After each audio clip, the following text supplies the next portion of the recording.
YouTube, Trix727, and today I'm going to be reviewing the Trix bike check. Basically, it comes with a pro model bike. I got a Dave Miro one, and it comes with a bike, and it comes with, I forget the parking lot things, I forget what they're called. It like holds the bike. Here I have this one already open. Because when you open the box, you'll get a set of pegs. On my aeronaut bike, I got 2 silver, and I don't know what colors I got on my Dave Mirror bike yet.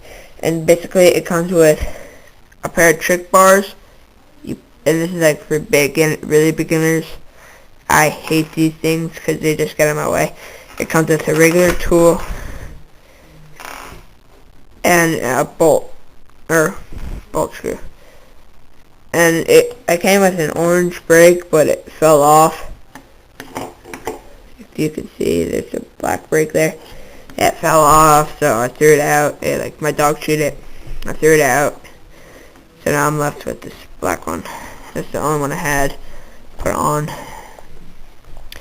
And that's Aaron Ross.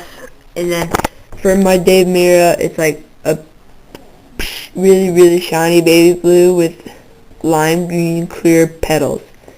And it comes with all the same stuff.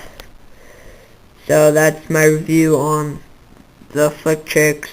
Oh wait, it says bike check on the side. I forgot to mention this. It has all the rider's stats on the back. Like a lot of stuff. Like, it's too shiny. Like, has date of birth, his age. Yeah.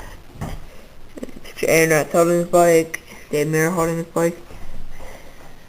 And it shows a picture of them doing the trick. There's him doing tuck no handle 180, and him doing a tail whip. That's my review of the Trix bike.